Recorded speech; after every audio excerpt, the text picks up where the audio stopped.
Let's see, all right. All right, well, good morning, everyone. Do want to assure you we are going to have a program this morning. They should be showing up here any minute and setting up, but we do need to go ahead and get started with the program. So happy to be running my first program here a little early, filling in for Bobby. I know we're well organized and someone is doing the invocation and pledge, but I'm not sure who that is this morning. That's me. All right, great. Please join me in prayer. Oh, Heavenly Father, we are honored and humbled by your presence among us this morning. We thank you for this beautiful day. We thank you for this Rotary Club. We ask that our service be pleasing to you. So please remind us that all that we are and all that we have is yours. So please teach us to give all that we are and all that we have. Please bless this food, watch over us, and return us safely next week. In your name we pray. Amen.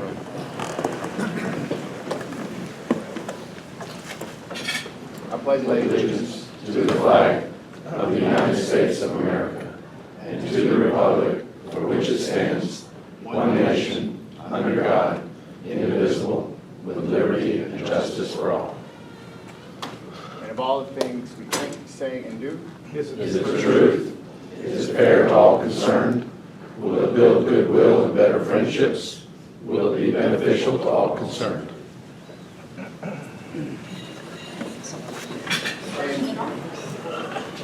And as far as a Rotary moment, there are of course lots of them in Rotary. One of my kids' favorite one is ringing the bell for the Salvation Army at Christmas time. And you know, whenever Christmas time is coming up, they're always asking, "Hey, Dad, when can we ring the bell? When's that coming up?" You know, when you take your kids, you get such a bigger haul than at least when I'm by myself. I'm getting quarters and dimes. When your kids there, you're getting 10s and 20s. So it really makes a big difference. So great time. You know, the good organization. We're helping out with Salvation Army. So. Puppies too. Yeah, dogs. Good morning, Gate City Rotary. Good morning. We have lots of guests today. First of all, David Mock is from the Greensboro Rotary Club. David. Cynthia Somita, guest of and Dennis, also a guest of Tony, and John Bolger, also a guest of Tony. Tony's just rainbowing. Another, Tony Rollins. Tony, where you are. Louise Quartz is here. She's a guest of Danny Farley. Miss Katie Quinn is here. She's here with Danny. Lisa Thompson from Greensboro Rotary is here. Where are you? Fred Bender is here. Where's Fred? Is John Dawson here? No, I just had him on the list randomly. Sorry. And Tom Richardson, guest of Bobby Christensen. Thank you. And Tony, do you want to say anything about your family guest here this morning? Oh, I guess I let him stand out for a bit because I wake him up maybe. Yeah. I gave, this is my nephew, Dennis, he's from the Netherlands. You may remember who was in the last meeting, I twice gave a happy dollar because we were really worried that he would make it by, he's only 14 and flew by himself from Amsterdam. Last time I was really worried he wouldn't make it, but he did, and he's here, and he's awake, more or less.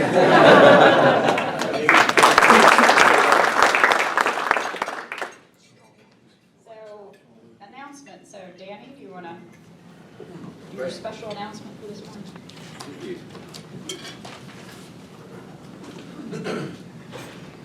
We have Louise Quartz visiting, and she wants to speak for a little while about the teacher supply warehouse. And it's an information that we all need to take seriously the way. Well, I'm going to ruin it. You can just go ahead and let you know. I am Louise Courts, and I work with Guilford Education Alliance. We're a nonprofit that is a countywide nonprofit that exists to create community support to education, for education in our public schools, and we do that in a variety of ways, from providing information. We have an annual education summit. We present, publish some reports. We have an education leadership academy. We do a lot of advocacy on behalf of the schools, particularly around budget time. And we do a little bit of direct support. We do a lot of engaging the business community in our schools too. And then one of our favorite things is the teacher supply warehouse. And this came about in 2007. Somebody wanted to give the schools a whole pallet of pens, and they didn't have any way to receive that. And so we got together with some other agencies around the area, and we came up with this teacher supply warehouse. It's a partnership with Welfare Reform Liaison Project, and it's an opportunity for people like you, in individual capacity or as an organization, to clean out your closet and give us the stuff that you can't use. We use gently used or new supplies, and it can be anything from items left over from a trade show, like cowboy hats we had one time, to notebook paper, to carpet samples, just all kind of different things that we can use. And it's amazing what the teachers can do with what we may think is absolutely useless. And the average amount of money that a teacher spends on her classroom is over $600 each year. And you know, they don't make very much money in the first place, so to spend and really it may even be higher than that now, $600 to $800 a year is a hard thing for them to do. So teachers can come to the warehouse, they shop for free, and they take an average of about $250 to $500 worth of stuff home. So since we've started, we've recycled more than $5 million worth of materials back into the classroom, as opposed to just ending up in the landfill or still clogging up your closet. But like if you were to change your logo and you need to get all new letterhead, give us the old letterhead and they can write on the back of it. Or old maps, or just anything. And art teachers especially can find all kinds of things there. We are really thrilled to be able to partner with WFMY and the Tools for School program that they do. We're able to start that in August. And there'll be collection boxes at all Walmarts and some Walgreens, drugstores too. So if you're there, throw in an extra pack of notebook paper. We especially need notebook paper and pencils, but we take just about anything. We can't take computer equipment, we can't take furniture, and we can't take hazardous stuff like old paint or anything like that. Although, you know, somebody could use it, we just can't do that. But so I have out in the hall a bunch of boxes that are, you know, this big that you're welcome to take to your place of business and just encourage people to drop stuff in there. We have found that the best thing to do is to plan like a 2-week or a month session. You know, we're going to do this for the next 2 weeks, and just encourage people to do it, keep it at the top of mind. And then you can bring the stuff to the warehouse. We really don't have the capacity to pick up stuff, but if it's an emergency situation, then certainly we can do that. But the warehouse is on is right off of Randleman Road. It's just a half a mile south of the highway, so it's pretty conveniently located. But so what Danny is passing down is some information. Just got my card. If you need any information, you know, need to talk to us about something. But also little quick tips about how to run a supply drive, some frequently asked questions, and some information about it. And then here's a suggested list of supplies that we can take. But really, we take the whole gamut pretty much. But if it's something that's nasty, then if you don't want nasty stuff, we don't need it. But other than that, do you have any questions? Thank you very much. So birthdays and anniversaries. You want to get older or get married? Yeah, we have one birthday. It was on the 21st for Hal Stansel. We have no anniversaries, so. So happy dollars. All right, happy dollars. I see all these dollars out. It excites me that people are actually planning coming into the lobby, getting their money out. Cheryl got her dollar. I'm kidding. Okay, this is a real happy dollar. Do you really want it? Yeah, right. Okay. So my husband, he says he's never won anything, and he's always wanted to go to Rome. So he emails me this week. He said, "Want a trip to Rome?" And I emailed back, right. Yeah. But the man won a trip to Rome. Oh, wow. So I think that deserves a happy dollar. Yeah. Will you get a postcard? Yeah, or just him? Oh, He won a trip to Rome. Yes, for 2. Dance. I've already been to a Rotary meeting this week. I was at the Boy Scout National Jamboree. And I was on the way to this meeting. I met the guy that's his name's Wayne Perry. He's the president of Boy Scouting of America, and then he was in this little session talking with some scouts, and the adult leaders were in the back. And I was assigned on the national staff as a dragon boat helmsman. You ever seen a dragon boat? There are like 20 paddlers, 10 on each side of the boat, the big dragon head on the front, and right behind the dragon head there's this kid sitting on this little plywood thing that kills your rear end, pounding a drum. So we're going across the water, racing other boats with similar, and I'm standing in the back doing this thing with a little rudder. But it was hilarious seeing these kids do it, and we had a regatta. The guy from Boy Scouting, I asked him at the session when he was doing questions and answers, he said, I asked him, what can you do to help me get people down to the lake? And he threw me this spool of patches, and that's the big thing with the scouts. They love trading patches. So I'm passing out the president of Boy Scouting's patches. And then I go to the Rotary meeting, and the guy that's the chairman of Scouting, it's a volunteer job, voted in. He's there at the Rotary meeting, and I signed on as a member of Rotary, the International Association of Rotary Scouters, as a life member. So I guess I'm in deep now. Good job. All right,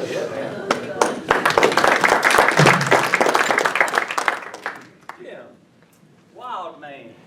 This is not my happy dollar, but I'm glad to see Jonathan Smith's father here today.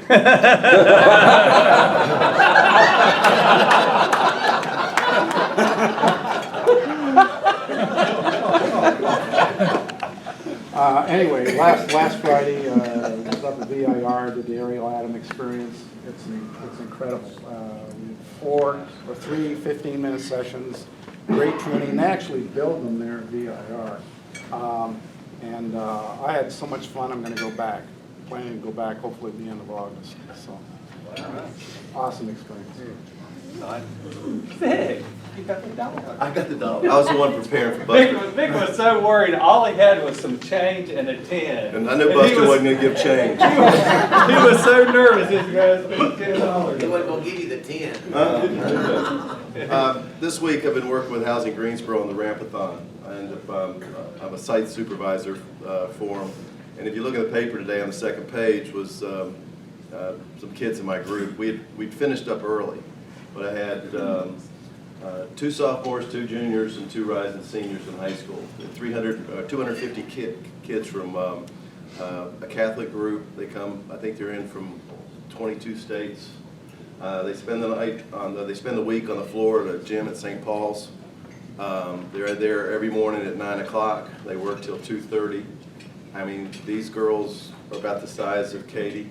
They are hauling 10-foot 4x4s, 80-pound bags of concrete, mixing concrete in wheelbarrows. I don't know who's ever done that, but it's not easy. I mean, they had mosquitoes all over them. They had paint all over them. You know, they were sweating like dogs, and they smiled the entire time. And to see these kids interact, the guy that lived there was a quadriplegic. This was his only way to the outside world. We had planned to, I had to hold them back. The News and Record, they were going to be out there yesterday afternoon. We were about done at 10 o'clock. And so we had to leave the last couple boards undone. So they cleaned up. And instead of sitting around playing video games, they decided they built their own teeter-totter out of the scrap woods. These kids didn't know each other before they got there, and when they got through, it was like they were best friends. But it was really great to see a bunch of teenagers, you know, give up a week and do something for a perfect stranger. But it was a lot of fun.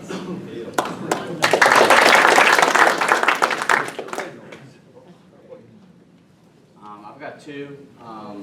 One is that I had a couple kids make the paper for the city meet. And we wound up with 4 first-place finishes for my 2 boys, and my little girl was 6, and she swam also. And so we had a pretty successful meet, and we were pretty happy with that. And this second one is the city meet is over.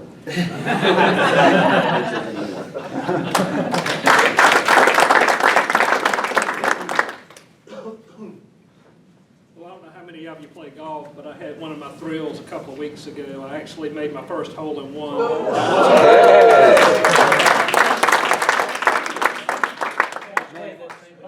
Yeah, windmill, How long was the hole? 155. Sweet. I just want to reiterate what Louise Court said. My wife taught school for over 20 years, and these teachers, they do put out a lot of money and stuff. So I'd like to encourage everybody to give to this Alliance group, and I imagine they take cash contributions. Absolutely. Please help her out. Thanks. All right, good job. Mike. Hey everybody, my name's Mike. It's been a while since I've been back. It's good to be back. We took a vacation. I got two, Buster. Two tours. The reason I was gone, part of the reason I was gone for 3 weeks in Costa Rica, and we had a great. My girlfriend and I went down there. We had a great vacation. I want to tell a quick story. You can do things in Costa Rica. You know, Costa Rica is fairly Western. You know, as compared to other Central American countries, but you can still do things there that you would definitely need a waiver, at the least, to do here. And one of the things that I wanted to do was I wanted to milk a venomous snake. And we went to this serpentarium, and in a place called El Castillo, nothing but dirt roads, and this family there is the second largest serpentarium in Costa Rica. They keep every species of venomous snake in Costa Rica in order to milk it and then use it to produce antivenom for bites. And the fertile ants is the second most venomous snake in Costa Rica. The bushmaster is the first. And he's like a bad rattlesnake. And so afterwards, we do the whole tour, and afterwards, the guy says, well, when I first signed up, I said, I like to milk a venomous snake. He said, pay your $16, and I think we can work that out. And so we each pay $16 a piece. Went on the whole tour. Afterwards, we were just kind of hanging out, and he fed all the snakes, little pygmy mice, everything, and then everybody else was gone. And here out comes the fertile ants. And we got a video of it. My girlfriend's on top of a picnic table taking a videotape. But here's what happened. He puts in a big long tube so it can't double back on you and turn back around yourself. If you're bitten by a fertile ant, you're going to be in a Costa Rican hospital for over a month, antivenom, and you could lose a hand or a foot or whatever. And he milks him. We get good photos, and he goes, okay. He milks him, and I'm taking photos, and he goes, do you want to hold the snake? And I said, yeah, okay, and he gives them to me, and the instructions were in Spanish, and they were not, I didn't understand them as well as and he kept saying, hold the tail, hold the tail, hold the tail, and the tail wrapped around the tube, and you had to keep your hand on that part of the tail. What he didn't tell me was, or what I didn't get was, keep your hand pressed up against the back of the tube. And so I've got a video. It's really an awesome video. But I'm sitting here with this snake, and my girlfriend's mocking me, going, "Danger, danger!" and the snake literally realizes that it's being held by a gringo that does not know what he's doing. Have his tail slammed. Yeah, and just kicks it in reverse, and literally, I throw it out of my hand when his head is probably this far from my chest. It was unbelievable. It was like YouTube. That's the whole story. The happy dollar is that I think here. Randy might have me out announced. So when are you going back to get your girlfriend? She ran, and we can't. That portion of the video would have to be heavily edited. But last week we found out that Rittenbach was awarded. Rittenbach Constructors, my firm, was awarded the management of the construction of the new Hayes Taylor YMCA. So good deal. Good.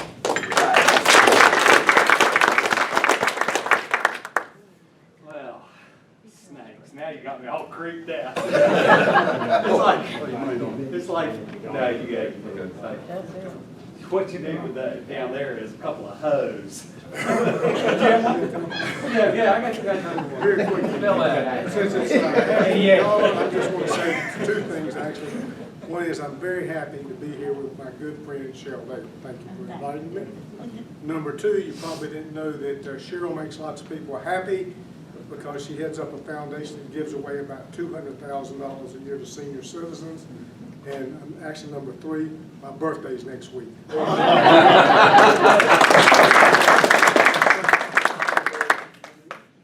right, so without further ado, we'll go ahead and let the students perform this morning, and then afterwards we'll be introduced and to the students and hear a little bit about the festival. But or did you want to say something first? Okay, no, that's fine too. Hi. Good. Hello. Hey, my name's Taya Ricker. I'm the outreach coordinator this summer for Eastern Music Festival. I'm sort of here on Stephanie Cordick's behalf. She couldn't make it this morning, but we just want to thank you for supporting us so much, always. And we have a small group of students who are going to play a nice performance this morning, and they'll tell you what they're playing, and afterwards, if you have any questions for them, I'm sure they'd be happy to answer them. Thank you.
Eastern Music Festival Brass Quintet.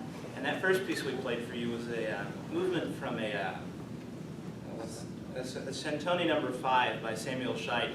It's otherwise known as Gaillard Battaglia, or kind of a battle sonata. You can see the trumpets going back and forth playing a melody, trying to see who was better.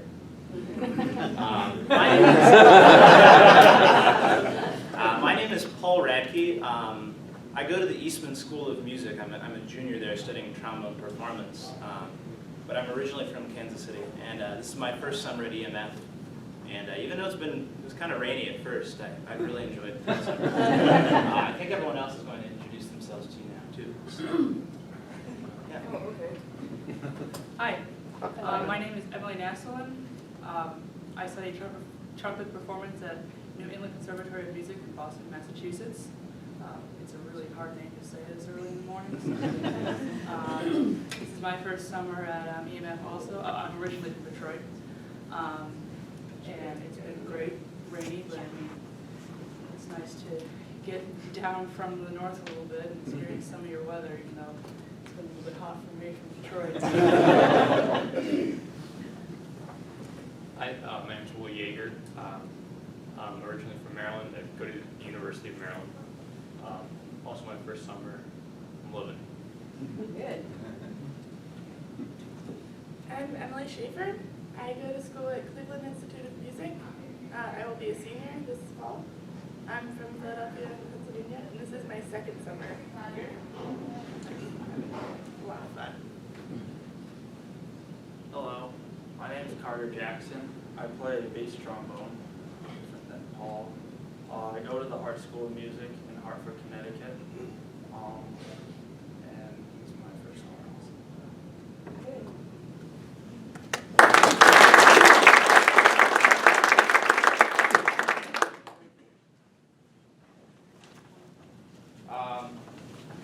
Next piece we're going to play 4 pieces from a piece called 6 Pieces by an old composer named Johann Tetzel. An entrada, a courant, a ball, and a sheet. Thank you.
next piece is Ein Est und Rosensprünge, something that I think from Item Blossoming Rose by Johannes Brahms.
Our next piece is an arrangement of The Entertainer by Scott Joplin for brass quartet.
Our next piece is Die Bengals Sango by Anonymous.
Encore. Yeah.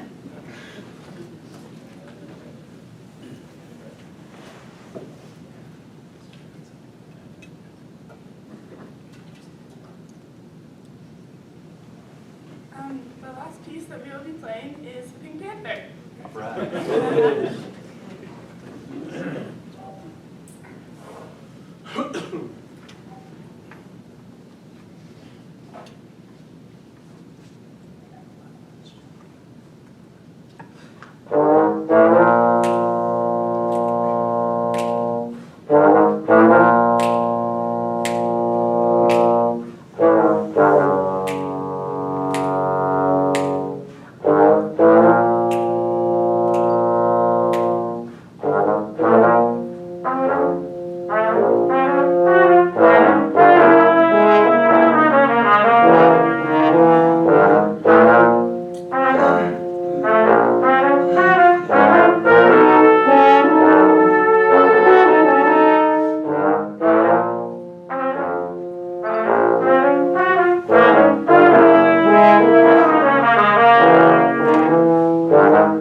EMF performances going on this summer. I know Tony and Cynthia were at one last night, so a great time. Yeah, the students will be here having some breakfast afterwards if you have any burning questions for them that you'd like to ask. I do want to remind everyone about, the park fund on your table. If I could, we have a handful last night. Yes, for the raffle. Pull our raffle ticket for today. I'm going to read the last three numbers. 054.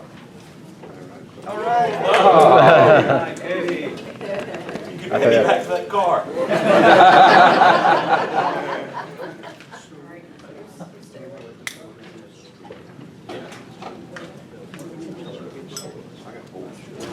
What's the program this weekend for EMF? For EMF, we have tonight and tomorrow night are student concerto competition winners with the student orchestras. And then Saturday night, I believe Lynn Harrell, cellist, is playing with the festival orchestra.